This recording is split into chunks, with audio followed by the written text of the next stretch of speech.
ഉള്ളത് കൊണ്ട് ഓണം പോലെ എന്ന് പറയുന്ന പോലെ എൻ്റെ കയ്യിലുള്ള സാധനങ്ങൾ കൊണ്ട് ഞാനൊരു മോമോസ് ഉണ്ടാക്കി. സംഭവം സൂപ്പർ ടേസ്റ്റായിരുന്നു. കഴിച്ചാൽ ഇങ്ങനെ കഴിച്ചുകൊണ്ടേ ഇരിക്കും. നല്ല സോസി മുക്കിയുള്ള ചൂട് മോമോസ് തിന്നാൻ കിട്ടിക്കഴിഞ്ഞപ്പം പറയാൻ വന്ന കാര്യമൊന്ന് മറന്നു. അല്ലേലും അങ്ങനെയാണല്ലോ, നമ്മൾ ആഹാരം കണ്ടാൽ എല്ലാം മറക്കും. ഇന്നലത്തെ എൻ്റെ വീഡിയോയ്ക്ക് ലൈക്കും കമൻറ്റും ഷെയറും ഒക്കെ ചെയ്ത എല്ലാവർക്കും ഒരുപാട് നന്ദി. തുടർന്നും നിങ്ങൾ എൻ്റെ വീഡിയോ കാണുമ്പോൾ ഫോളോ ചെയ്യുക, ലൈക്ക് ചെയ്യുക, കമൻറ്റ് ചെയ്യുക. എൻ്റെ മോമോസ് റെസിപ്പി കാണുമ്പോൾ ഇങ്ങനെയാണോ ടീച്ചറെ മോമോസ് ഉണ്ടാക്കുന്നതെന്ന് ആരും ചോദിക്കരുത്.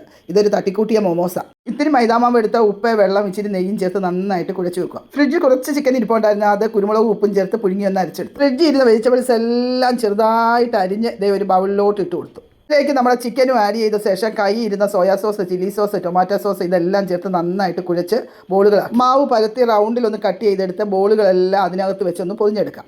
ഇതെന്താ ടീച്ചറെ മോമോസിന്റെ ഷേപ്പൊക്കെ ഇങ്ങനെ ആയിപ്പോയെന്ന് ആരും ചോദിക്കേണ്ട. വായിലോട്ട് ഇട്ട് കഴിഞ്ഞാൽ ഷേപ്പിലെസ് ആവുമല്ലോ. കർക്കിടക ചികിത്സയുടെ ഭാഗമായി നമ്മുടെ മോമോസ് എല്ലാം സ്റ്റീം ബാത്ത് ചെയ്യാൻ റെഡി ആയിരിക്കും. ചില്ലി സോസും ടൊമാറ്റോ സോസും ചേർത്ത് ഒരു പ്രത്യേക സോസ് തയ്യാറാക്കി. അപ്പോഴേക്കും നമ്മുടെ ചൂട് മോമോസ് ഇവിടെ റെഡി ആയിട്ടുണ്ട്. കഴിക്കാൻ ധൃതിയായി. അപ്പോൾ ഓക്കെ, ബൈ.